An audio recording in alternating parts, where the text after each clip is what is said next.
right, let's move on with our speaker today, Joe Ruffino. We'll do all the introductions. Joe? Good morning, everyone. Thank you. My name is Joe Ruffino. I am the chair of the CPC, which is our Community Projects Committee. And we are very excited today to introduce, kick off the microfinance project. The newsletter that went out did a wonderful job of describing the need, Apoyo, its leader, Ezekiel, as well as the many accomplishments of that organization. And we're excited about the partnership that we have with them and how it will make a difference on how successful this project is. I'd also like to mention a little bit about this club and its members, particularly Norman, whom since 2015 has been a member of our club. He's worked very hard on some very big efforts to create a global grant, which this project could very well become. Many of us remember the work that went into the effort to create a dental mobile van. Countless meetings to create a global grant, site visits, possible partnerships, all spearheaded by Norman. Several members of this group put many hours into working on the project that ultimately did not come to fruition. But it wasn't because of a lack of vision, tenacity, or work. But Norman didn't quit or fall into the shadows. Nope, he yanked up his britches, knocked the dust off, and he looked at other ways to make a difference, asking what Rotarians ask: how do we help people where they need us most? All of our projects focus on the needs and the empowerment of women and their families through support, education, and valued partnerships. And again, because of the many members, both near and far, coming together, believing, and sharing ideas, this project led by Norman will significantly enhance what Apoyo has been doing with the microfinance program. A way to make a difference in local families through education and finance. This is what Rotary clubs are all about. So it is with great joy and admiration that I get to introduce my fellow Rotarian and friend today, Norman. The floor is yours. Thank you. Joe, thank you. Thank you very much for the generous and kind introduction. And it's a pleasure to be here and be at a place where I can actually sink my teeth into a project and get it going. And as you said, Joe, today is the official kickoff of this microfinance project. I'd like to just begin by thanking a few people that really were instrumental in helping me to get this going and get it going in the right direction.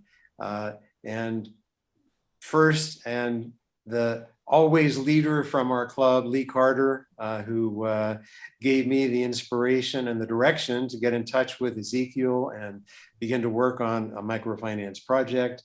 I also want to thank Nick Frankel, who I'm glad is here, because he also gave me a lot of direction and guidance, and much of the material that I'm going to be referring to during this presentation came directly from Nick. I'd like to thank Joe, of course, for being the excellent leader of our community projects that he is. And finally, I want to thank both Tom Schneider and Ezekiel, who helped me right from the start to keep this on track and continue the conversations going. So the way I'd like to approach this today is I want to just briefly discuss microfinance in general, because not everybody realizes what it is and what it can accomplish. I then want to focus on what has been happening here in San Miguel de Allende in the area of microfinance, because we certainly are not the first to make this a priority. And our hope is that because of the resources that the Rotary Club can bring to this subject, that we can broaden the scope of what's happening with microfinance here in San Miguel de Allende. I want to talk a little bit about what's happened here in the past, and also what we intend to do in the present and in the future. So the purpose of microfinance is to help to raise people out of poverty. And the Rotary Club internationally has been very involved in microfinance. And it's sometimes called microlending or micro banking, but it's being done internationally by many organizations. And as I said, the Rotary Club has been a leader in microfinance throughout the world. So what we often overlook is that those of us who come from Canada or the United States and have the benefit of a great education and an opportunity to conduct a business and be successful in our own endeavors, we take for granted that some of those benefits that we grew up with are not universally available. And even in a prosperous community like San Miguel de Allende, there are so many people who lack the education and the opportunities that most of us had growing up and living where we lived. So one of the many things that's not readily available to people living in poverty in communities like San Miguel de Allende and surrounding communities, they cannot afford to take out a loan from a bank and pay interest. And they don't have the knowledge or the skill to know how to communicate and negotiate with a bank.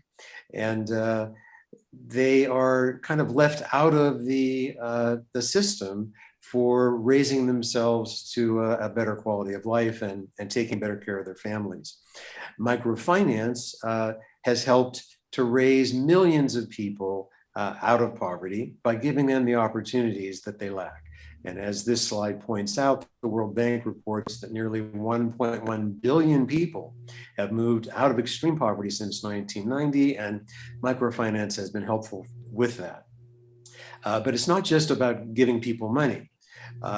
It's about following through a comprehensive program to determine which people are trying to work on an idea that seems workable, but they need some financial help to get it started. And the next step is to educate them and give them the kind of knowledge that will allow them to run a business successfully. Frequently, they don't have a relationship with a bank. They wouldn't know how to open a checking account or balance a checking account. They don't know how to negotiate the cost of their supplies or how to price their goods. And what I've witnessed living here in San Miguel these last 7 years is that there are so many hardworking local people who are talented and creative, but they're still not able to raise themselves out of poverty. As this slide points out, and it's certainly true here in San Miguel, 900 million people don't make enough money to eat properly for their own health and nutrition. And 8% of the world's population lives on less than $1.90 per day. Unfortunately, as the slide also points out, every minute of the day, a woman or a child is sold. And a large percentage of the population, 14%, is illiterate.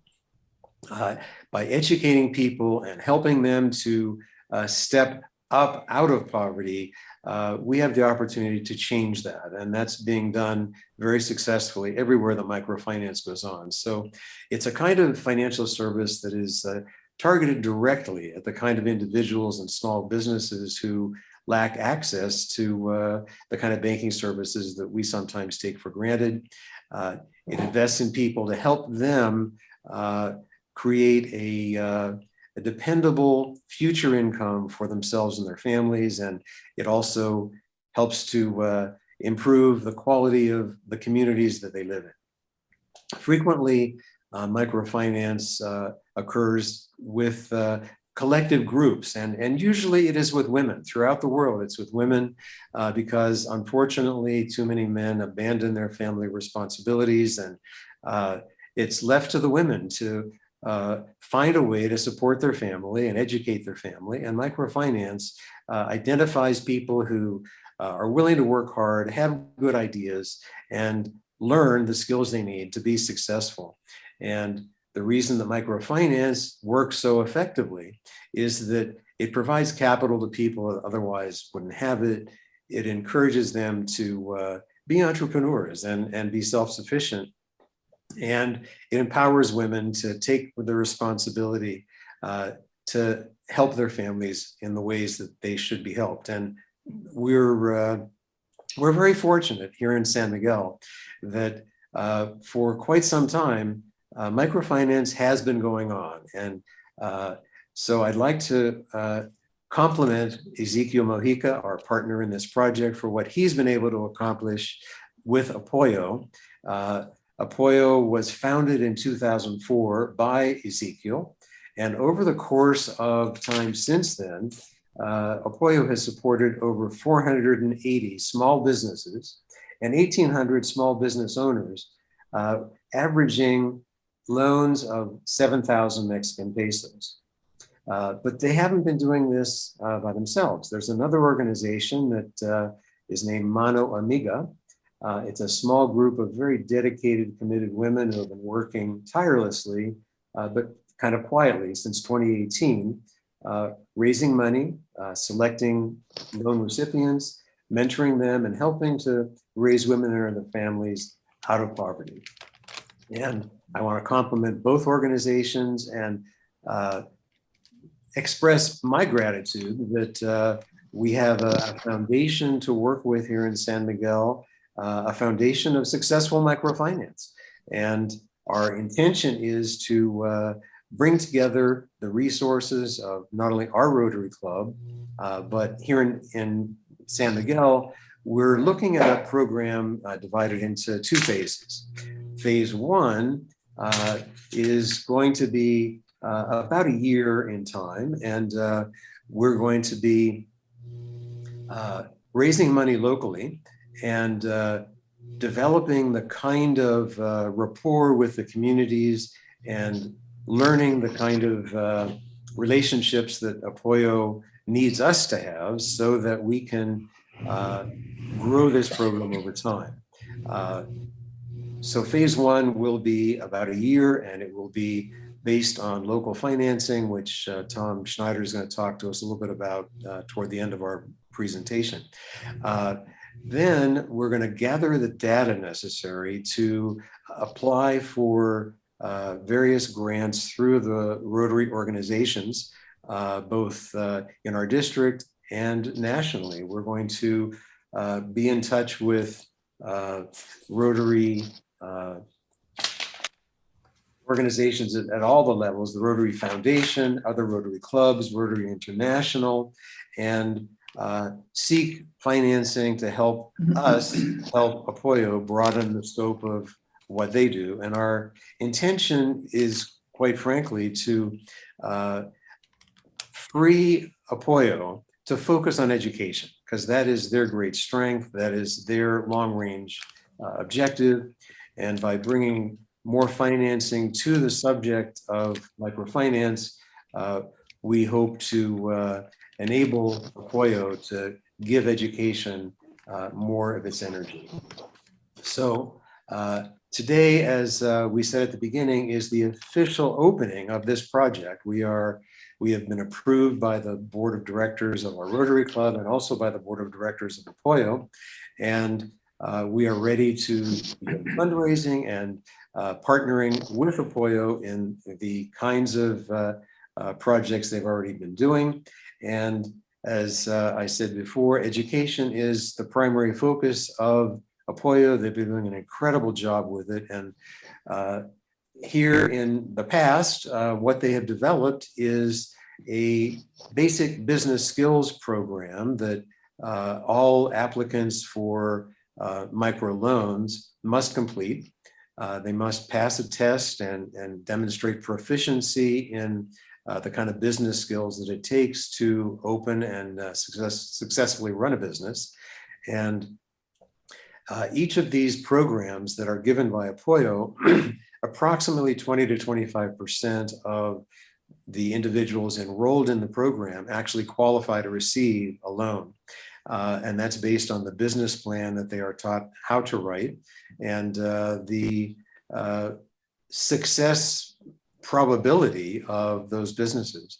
Over the course of the years that Apoyo has been operating, over 90% of the loans have been paid back in full within a year.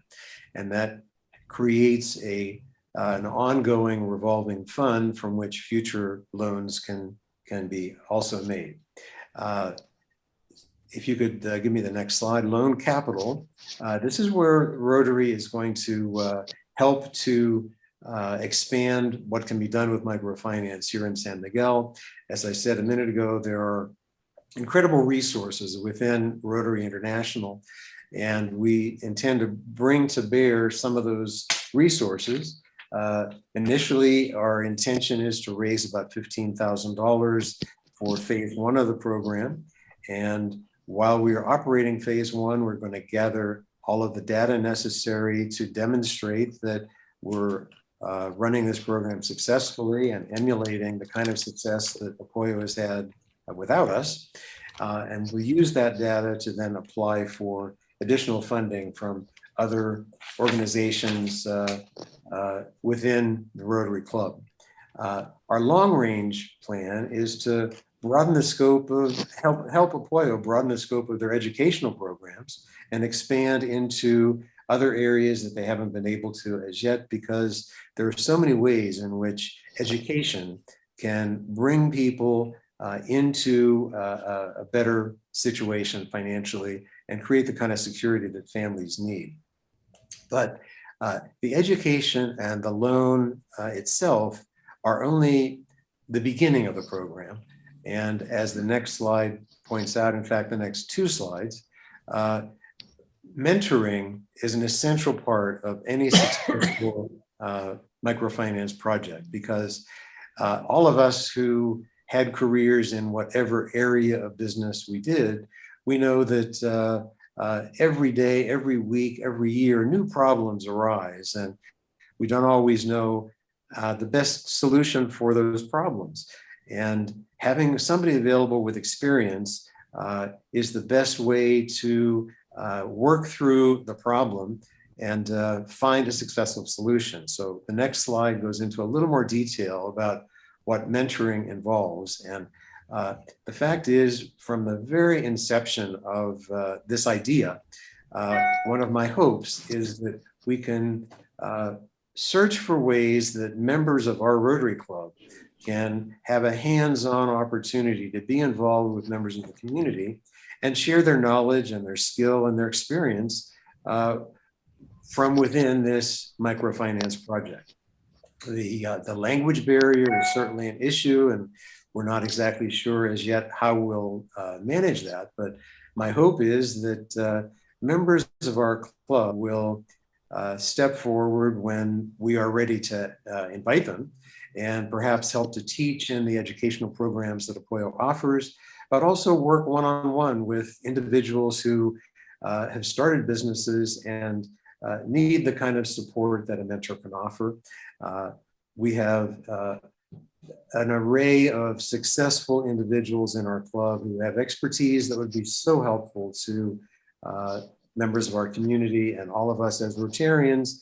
Part of why we become Rotarians is to be able to give back to our communities.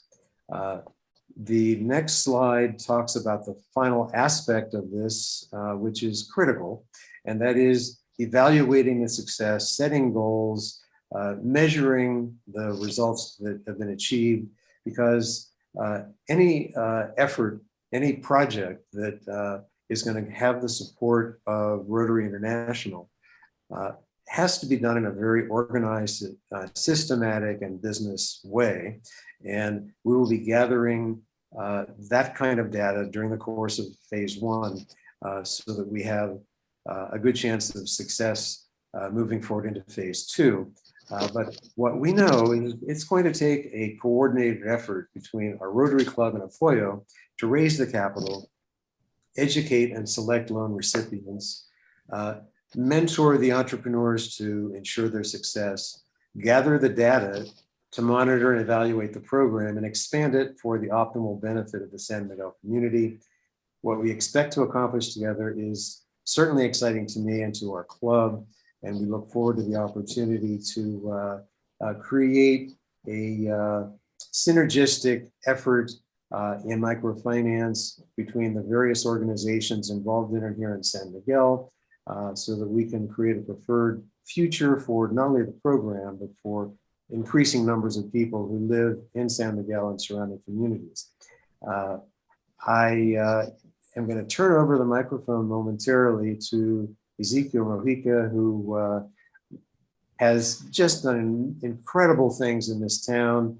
I feel fortunate to have him as my partner in this project, our partner in this project, and he has guided me and my path to learn about the subject, and I look forward to working directly with him to create the kind of success that we expect. He's going to talk to us a little bit about what Apoyo does, what it has done in the past, and share some stories of people's lives that have been changed by what microfinance has done through Apoyo.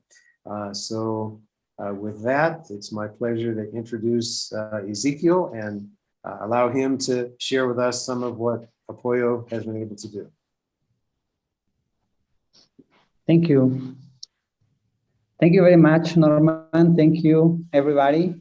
It's a pleasure for me to be here. It's an honor. First of all, you know what? I would like to apologize because of my English. It is not good enough. For me, talking face-to-face in English is difficult. When I talk in English by Zoom, in these Zoom meetings, it's even more difficult. So I hope to be clear and I hope not to bore.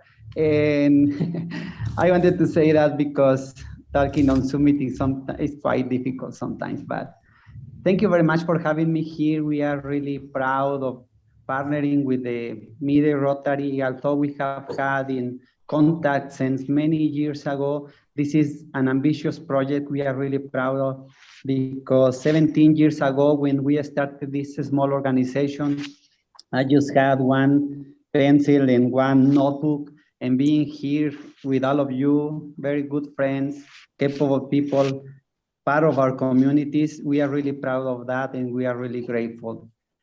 In Apoyo, when we think in a micro-lending organization, we usually think in a financial organization. We start thinking about interest rates, clients' portfolio, goals to increase the number of clients, just like any financial institution does because they are a business.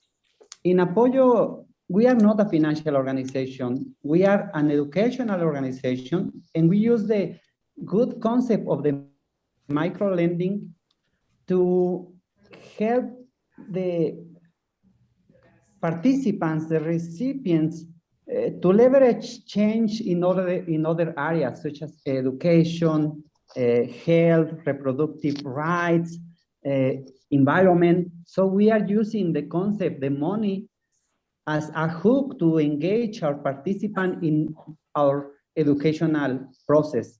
And the first image here, we are saying why we do what we do. And I think, well, we are convinced that we do this because of this sense of gratitude, because many of us, we have had privileges, we have a lot of blessings, and this sense of gratitude and this sense of giving back to the communities some of what we have received, it took me to create this organization 17 years ago. And we decided to start with the micro-lending concept because we really believe that the economic growth is very important. But we decided to start teaching the entrepreneurs and empowering them to expand or to start an income producing activity. And since then, we have supported about 400 small businesses with microloans here in our area. And we have touched in a positive way thousands of lives in our municipio.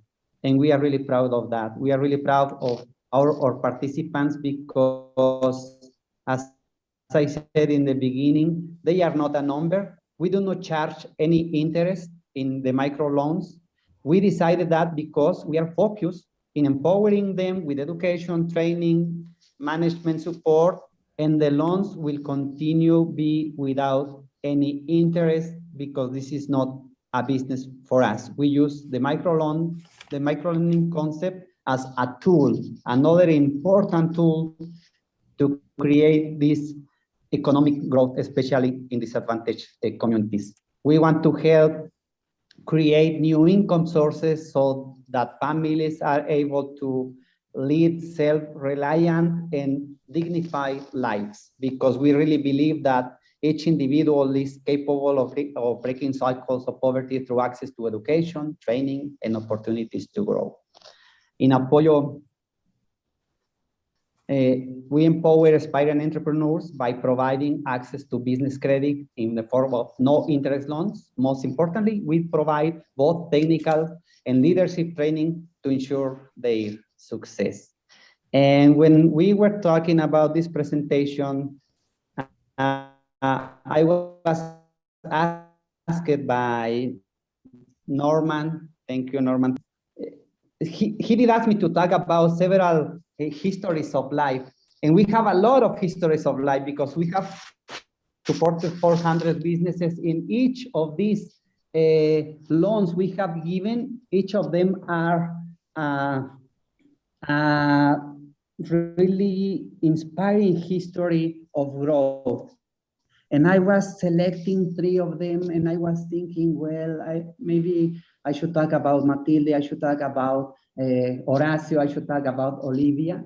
But suddenly, I remember the first case we supported almost 20 years ago. This was, can we put the first image, the number 1? This woman was the first entrepreneur we supported almost 20 years ago. It was a woman. She was living in a rural village. Her husband was an alcoholic, so she had to become an entrepreneur. And she started selling different products in her village. And when she was living in this small community, in that time during the 80s, she was part of an ejido system. So the ejido system was that no one owns a piece of land or even in a house. If they had to leave the village, they had to leave their houses to another family, and they had to leave the cornfields to another family because it belonged to the ejido. So when this woman moved to the city, she has nothing in San Miguel. She left behind her memories, but her cornfields, her house in the rancho, and she had nothing when she started from 0 in San Miguel. And 2 American friends, they did ask me to find a good entrepreneur to start with a pilot project, and they lent $100,000. So in that time was about 2,000 pesos. Because this woman started selling handmade tortillas in her neighborhood. And she was really successful, but she didn't have enough money to buy a bigger store. So I recommended this woman because I did see how she worked, how hard she was working. So these American friends, they visited her and they decided to provide the first loan of 2,000 pesos to buy a bigger store. So this woman started growing her small business in that pilot project. And we did see that this program had a potential. And I am really proud of her because she passed away 3 years ago, but she was the first recipient in our project. Can we put the first image, the number 1 in the presentation? The number 1. You can see her in this image, the first entrepreneur who was supported. The lady with the long hair, she was the first entrepreneur we supported, and I am really grateful. And she was my mother. She is my mother, Remedios Galvan. I am the child with the yellow t-shirt. I am that boy in the picture, and she's my mother, and she was the first entrepreneur who was supported with this micro lending project.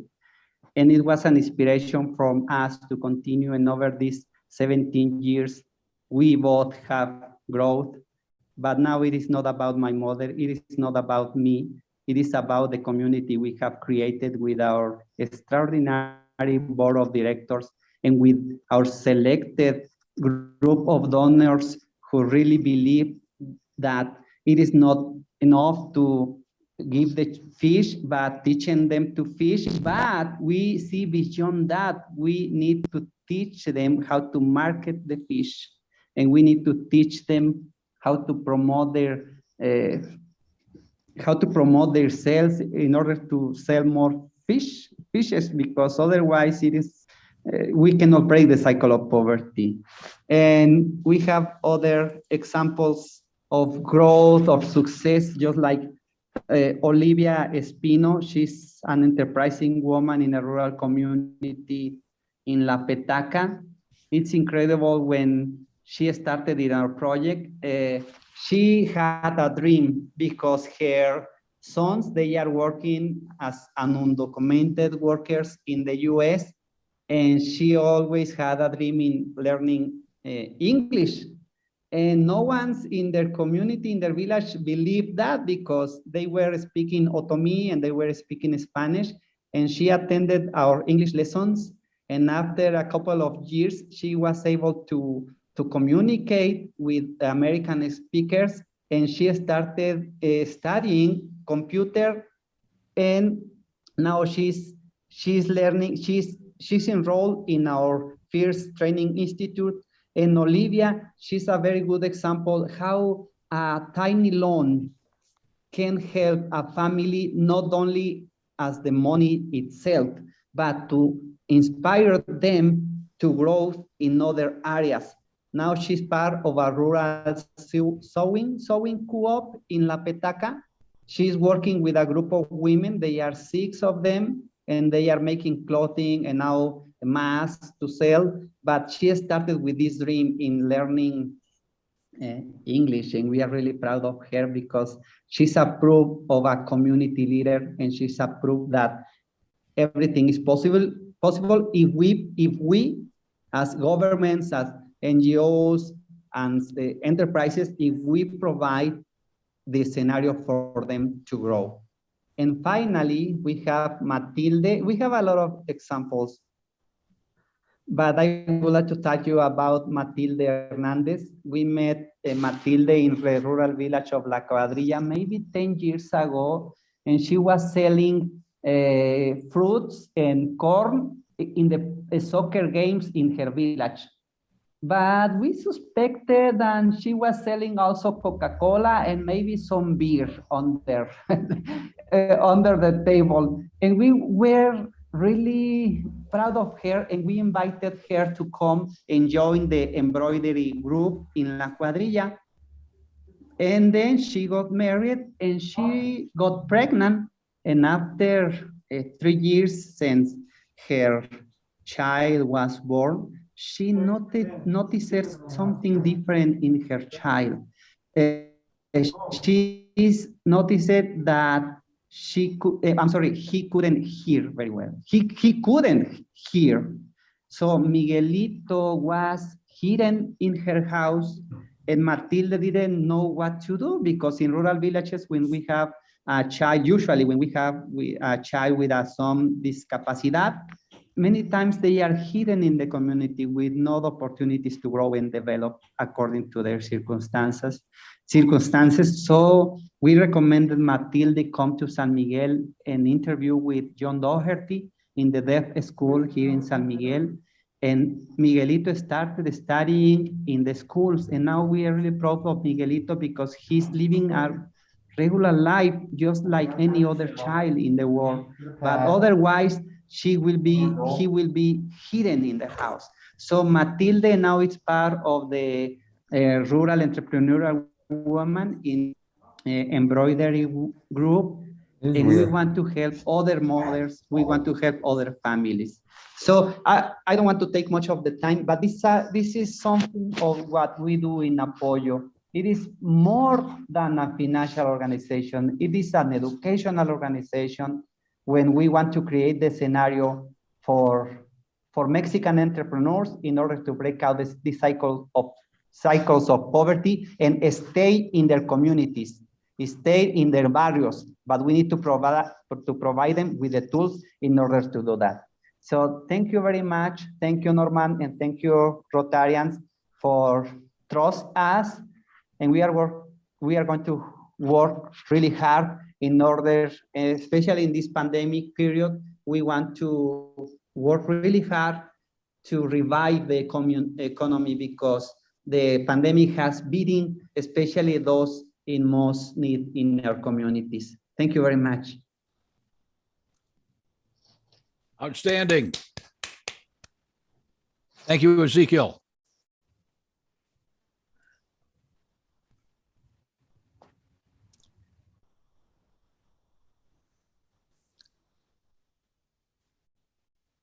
Norm, you're still muted there. Okay. Yeah, I wanted to thank Ezekiel for his presentation and for sharing some of the stories that, as to how Apoyo has been so successful and really changed lives in the community. And with that, I'd like to ask Tom Schneider to talk to us a little bit about how we can make this all happen and create a fantastic home run for our Rotary Club and Apoyo.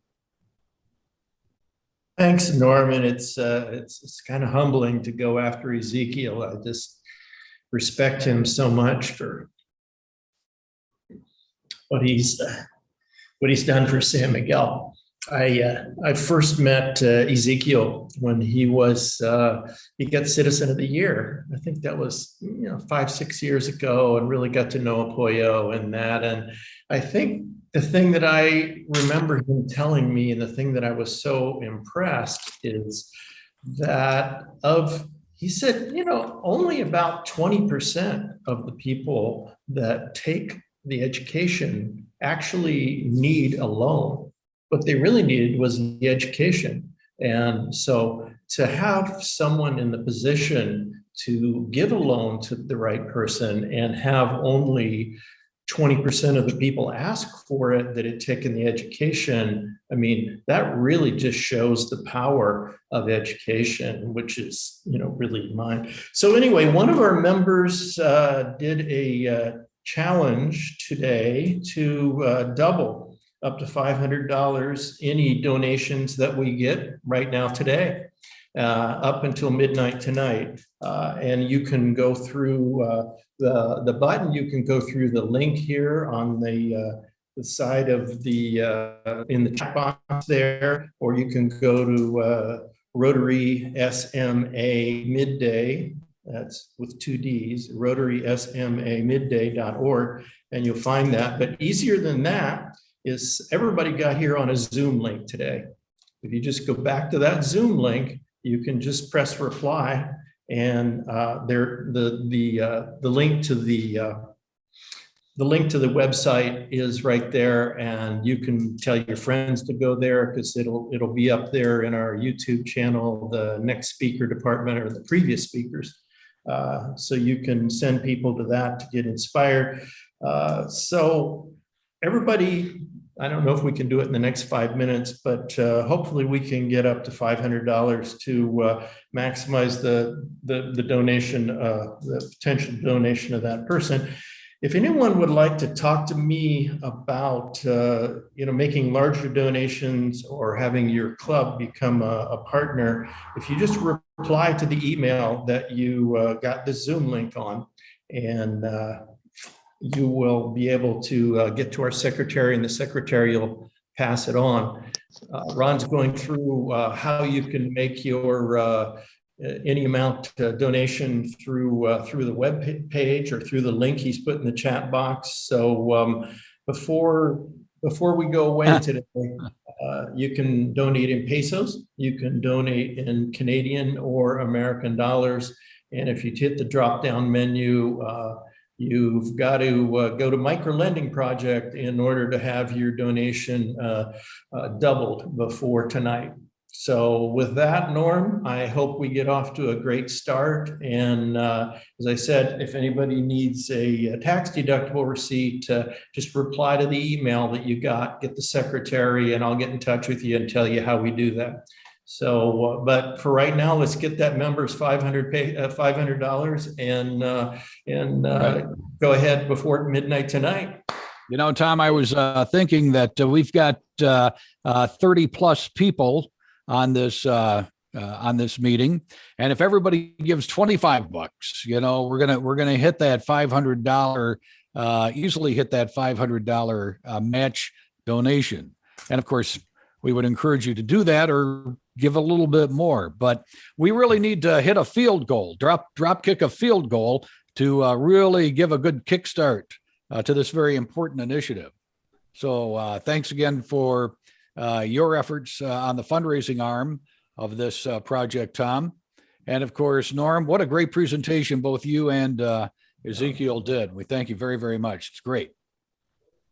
Thank you, Skip. And just to wrap it up, if anybody has any questions they'd like to ask Ezekiel or me or Tom, we'd certainly be happy to try to answer them for you, because our intention is to help people understand what this project is and how we can make it a great success for the community. I see that a couple of our members have already contributed some pretty sizable amounts of money, making my donation, making me look like a cheapskate. So I might have to go back in there and give a little bit more. Anybody have any questions out there? Anybody going once, going twice? Ezekiel, I'll just go ahead and ask, is that that many more people take your courses and get the education and learn how to, what we would call balance their checkbook, than actually ask for money in the end? Am I remembering that right? Yes, you are right. Because the entrepreneurs, they attend our educational workshops in the beginning because they think they might need a loan for their businesses. But after they take the courses and after we talk about decision making, about fair price, about how to administrate a small business, they realize that they didn't need a loan. What they needed was change or their habits, change on their administrations, and they do not apply for a loan. And we are not pushing them to take a loan. This is what a financial institution does. They want to increase the number of clients. And actually, sometimes we are rejecting the loan applications because we consider the business, they need to grow in other areas instead of taking a loan. So we recommended not to take a loan because we don't want to give them a burden instead of helping them to grow in their economy. So you are right. You are right in that perception. Many of them, they do not apply for a loan. The 20% apply for a loan, and they continue in the educational process. Ezekiel, if you wouldn't mind, during the many meetings we had over the last year, you shared with me some of your long-range goals in terms of education and the ways in which Apoyo would like to expand their educational offerings. Could you share some of those thoughts with our group? Mm-hmm. Especially, we are in front of an exciting year. We have had 2 difficult years, but now we are excited, and our plans for this year. Usually, we provided 30 loans per year because we want to continue with this face-to-face communication with entrepreneurs, because they are not a number, they are people, they are persons. And in order to continue doing that, we were providing 30 loans per year. It's a hard work. This year, we are planning, in this collaboration with the Rotarians, we are planning to grow with donations from other institutions and foundations in order to expand to double our base of loan recipients during a year. Obviously, we will need more people, coordinators, but this is a growth we want to do step by step. but our plans is to use these funds with the Rotarians in order to increase the number of recipients of loans. You mentioned to me that you were soon going to be graduating your first class of home healthcare workers. And I think that's a brilliant direction for you to go. But what are some of the other kinds of training that you'd like to do to help people have a profession, a career, a dependable income? Yes, oh, thank you for reminding me that, Norman. Yes, we had another ambitious project. It was a dream for many, many years, and we launched it in last year, the first training institute of San Miguel de Allende. The idea is to provide education on different trades, electricians, plumbers, gardeners. And we started in January with a caregivers. So 18 graduates from rural villages and low-income neighborhoods have graduated in this health component because we want to provide them with an income-producing activity. And they graduated in January, and some of them have started working as caregivers. And this month in February, we started with an electricity workshop. An electrician is a master in electricity. He is teaching women and men to become very good quality electricians with work ethic, with capable, and this is the next step for Apoyo to continue growing now in training and education in this first institute of trade school in San Miguel de Allende. We are communicating with governments, the state government, the municipal government, and the federal government in order to have this synergetic project with different forces in order to provide these educational services for the entrepreneurs in Mexico. Very good, Ezekiel. Thanks a lot. We're going to have to wrap it up there. I do have some good news here. Following the presentation, we've been able to get over $600 in pledges. That's great. That is really great, but keep it coming.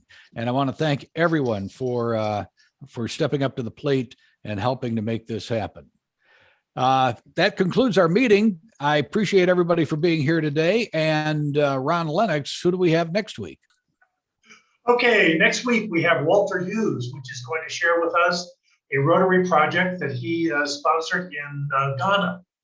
And then the following week, we have Trish Snyder and Sandy Delgado talking about their Red Dress project, part of Sarah Mujer.